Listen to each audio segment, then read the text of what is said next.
Good morning. Good morning. Thank you guys so much for being here, and thank you, Ruth. Yeah, my pleasure. For joining. I'm so excited to chat with you. As Steve said, we are seeing just a tremendous amount of change. In the last year alone, every leader across industries has had to deal with policy changes, the rapid rise of AI, and many other things. And just this week, we are seeing all kinds of layoffs. I think it was Amazon, 14,000, right? So there's a lot happening. And I think one thing that's on a lot of folks' mind is AI going to replace me, right? And I know in your role, you're probably dealing with some of those fears as well. And so I want to hear from you. How are you handling that? And how are you tackling getting people on board? Yeah, thank you for that question.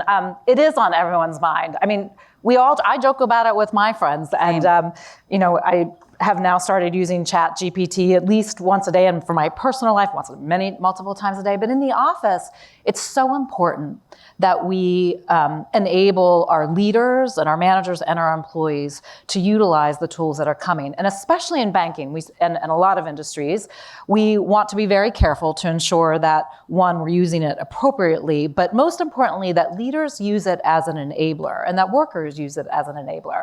It is scary. And when you think about 100 years ago, we were a farming and manufacturing economy. And here we are 100 years later, and those jobs have changed. Mm-hmm. And so the jobs are changing.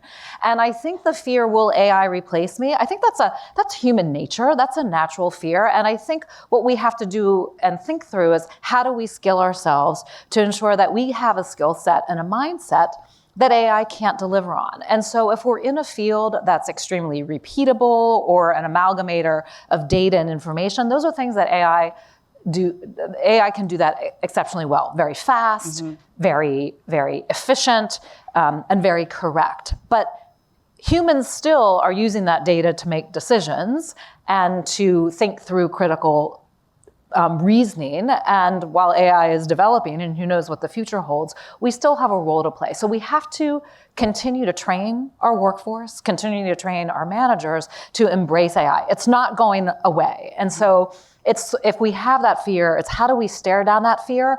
We have to grow our skills to be better than what AI can be. And I think we're still figuring that out.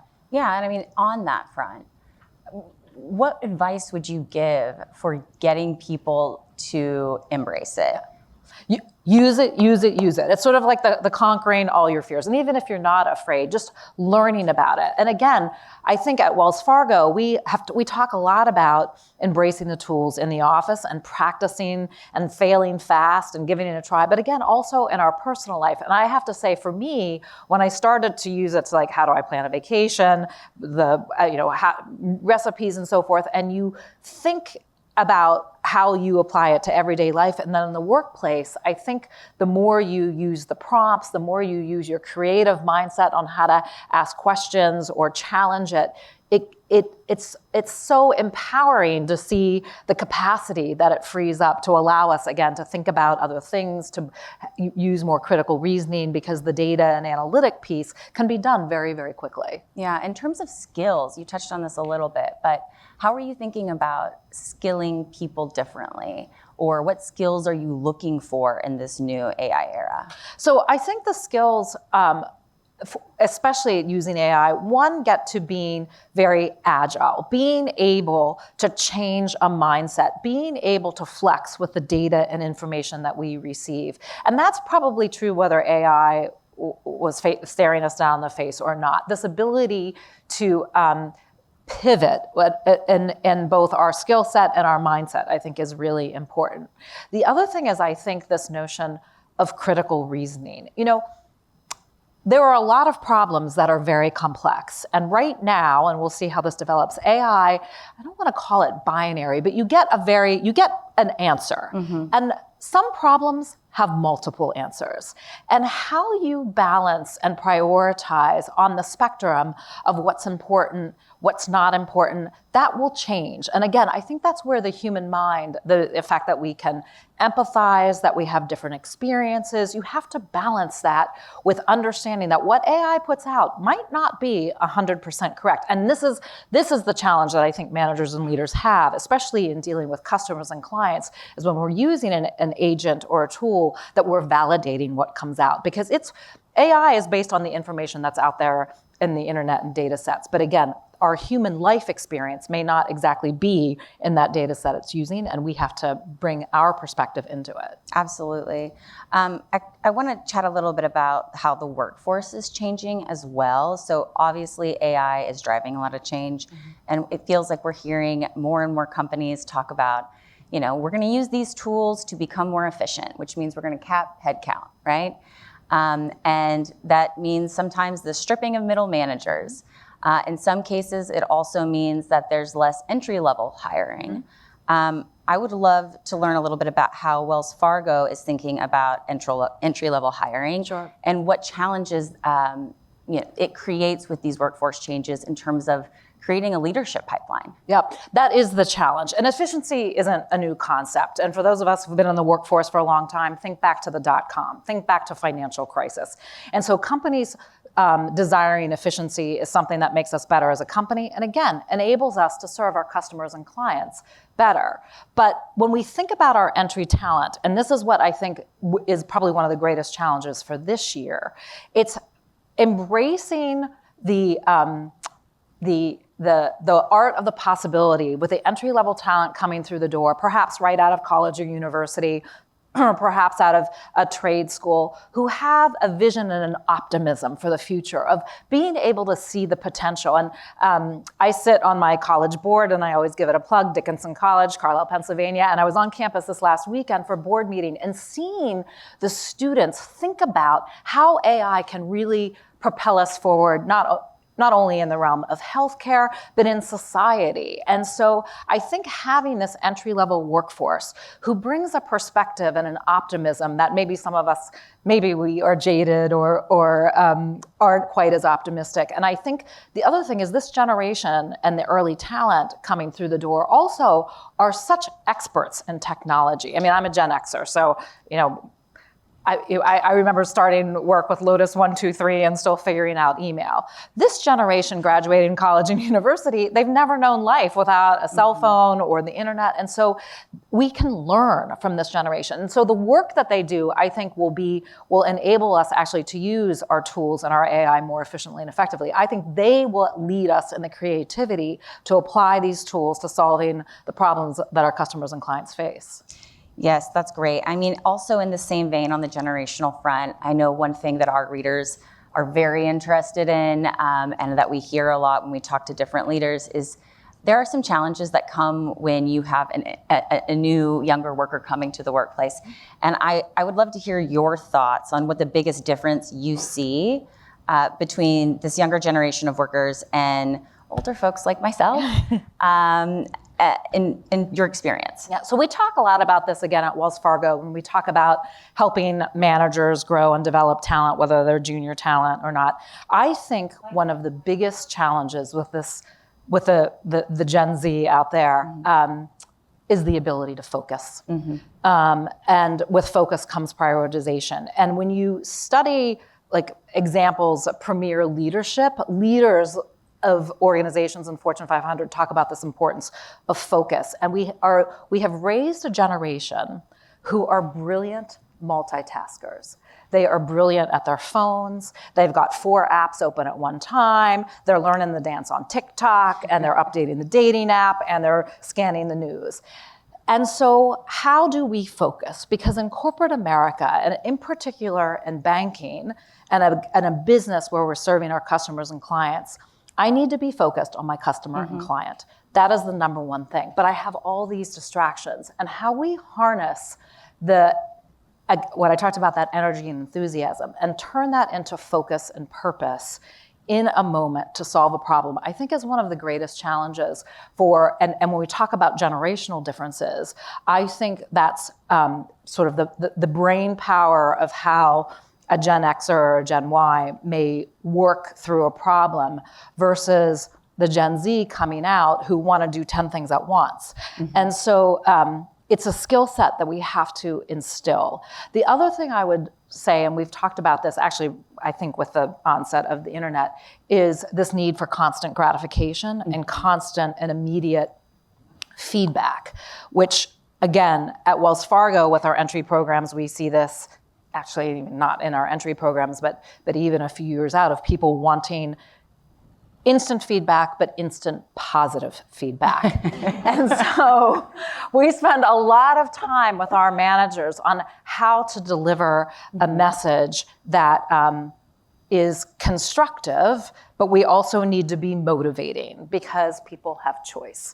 And if as a manager, I can't be both constructive and motivating, especially for my top talent, they have lots of other choice out there. And so I think helping our junior talent be focused, and even for ourselves. You know, I was in a meeting this week with executives, and people are in the meeting, you're on your phone, and it's ringing, and there's a crisis, and this is blowing up in that city, but people are talking. And so, again, how do we, even with ourselves, bring ourselves back to be in the moment?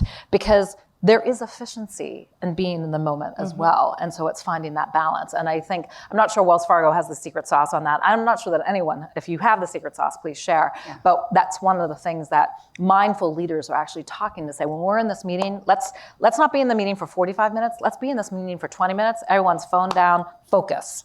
That's very interesting. Do you have any specific tips in terms of how you are getting younger people to focus? I think, you know, it sounds ridiculous. You have to tell them. You know, it's like a lot of things in life. Sometimes you just have to say, listen. Back here, yeah. Not like that. Don't snap your fingers or clap your hands. Although I want to do that sometimes. No, I think you have to say to them, like, I need you to focus. This is important. And it's also creating space for that person to focus. And that's true for ourselves, right? It's okay to set your phone down for 5 minutes. Yeah. It's okay to look me in the eye. And I think we as leaders and managers have to practice it. So if we are distracted, if someone needs to say to me, Ruth, where are you? That's not demonstrating. And so again, I think as human resources professionals, I think as leaders, what we practice and demonstrate is what our junior talent can learn from. And, you know, Wells Fargo hires the best and the brightest. And we all, I'm sure your companies, you all feel the same. And so we know the capacity is there. Sometimes it's simply reminding them to be in the moment. Yeah, and sort of in the same vein on multitasking and trying to do everything at once, there is a lot of pressure in the workplace, you know? Like I said, we've got AI coming, there's layoffs, everyone's feeling like they've got to double down. And one thing we've been writing a lot about at BI is workplace loyalty, because there's so much more emphasis now on performance metrics. And a theme that we've been exploring is, you know, is workplace loyalty dead? What do you think about that? Do you think it's dead? I don't think workplace loyalty is dead, but I think how loyalty may have been defined in the past is different than what loyalty is now. And this gets a little bit to being in the moment. Is loyalty spending 25, 30, 35 years at a company? That doesn't happen as much anymore. We can't say that will never happen. But I think what's most important for us is that for the time that we have people, that they feel engaged, that they feel challenged, and believe in this concept, and we talk about this at Wells Fargo, of mutual accountability and mutual success. If you define loyalty not as a defined time frame in terms of a number of years, but you define loyalty as truly believing that your workers believe in what you're doing, that my success is your success, and that if I'm struggling or can't achieve, that impacts you as well. And I think the manifestation of loyalty is people believing that they are working and driving towards the same outcome, and that when we reach that outcome, we will benefit. I think if we approach loyalty from a purely time frame perspective, The risk that we run as companies, one, are people who, you've heard this term, the quiet quitters. I'm going to show up every day. I'm going to start at 8:30. I'm going to leave at 5:30 and just get through the day and earn my paycheck. This notion of like, there are a lot of other things I could be doing, but I'm going to sit here. That's not loyalty. That's almost, and could be drudgery, but maybe not. Maybe the person's actually perfectly happy doing that. But if they're not contributing to the success, where is the loyalty in that? So I think this notion of a mutual benefit is what we define loyalty by. Yeah, definitely has changed. I want to pivot to Wells Fargo's culture a little bit because it has certainly evolved as well. I think you joined in 2021, yes, which was a year after you guys settled with the DOJ. And we've seen a lot happen with the company. I believe it's up. The stock is up over 300% in the past 5 years, 30% over the past year. So I would imagine the morale has changed a lot. And right now, when we know a lot of workers we were chatting with some Amazon employees just yesterday about how morale is plummeting because of the layoffs, right? When a lot of companies are facing this morale problem, I would like to get your advice on how you get out of that funk. Yeah. So, I think it goes back to the conversation we were just having. Over the last 6 years at Wells Fargo, certainly 5 years at Wells Fargo, for all of us who have joined in recent time, and as well as the people who have been there for a long time, we have been working towards a goal. And that goal is to build a culture of risk and control, and to build a culture of customer and client focus. And Charlie Scharf, our CEO, has been unwavering in his commitment to that when he talks to all of us at town halls, when he talks to our investors and shareholders, when he talks to our regulator. And so when you talk to the folks at Wells Fargo, what have you been working towards? What are you driving towards? We know. And that's how you build a company culture. And you give the messages over and over, and you demonstrate. I think at Wells Fargo, certainly earlier this year when the asset cap was lifted, there was a tremendous feeling of sense of pride and accomplishment, but also, again, this notion of mutual success. We were driving towards something, and through hard work and dedication, we were able to achieve it. That's not to say that everything is perfect and that we don't have work to do. We have a lot of work left to do. But I think there's a new energy, enthusiasm of knowing that when we put our mind to it and we work hard, we can achieve it. And on the one hand, that sounds so simple, but it wasn't simple, and it's not simple. I also think we are laser focused on our customers and our clients and wanting to be the best bank for everyone and serving the financial needs of our customers and clients. And again, when you talk to our leaders and our managers, there's no question about that. I think for Wells Fargo, as we grow with the future, this notion of empowering our workforce and training our workforce is something that we will continue to invest in and continue to do, and it's a priority for us. That doesn't mean we're also not focused on being efficient, and we are focused on being efficient because, again, that's part of our success, and I think people know that. We have about a minute and 30 seconds left. So to close, I want to know, what is the biggest challenge you are facing right now? And what is the biggest opportunity within that challenge? Yeah. So I think as an HR leader right now, one of the biggest challenges we're facing is how to empower our managers to work through what feels like this time of tremendous uncertainty. How do we train our managers to balance this world of AI, this world of geopolitical uncertainty, to have the resilience and the agility to adapt. And being a manager now doesn't simply mean just getting the job done, but it does mean motivating a workforce.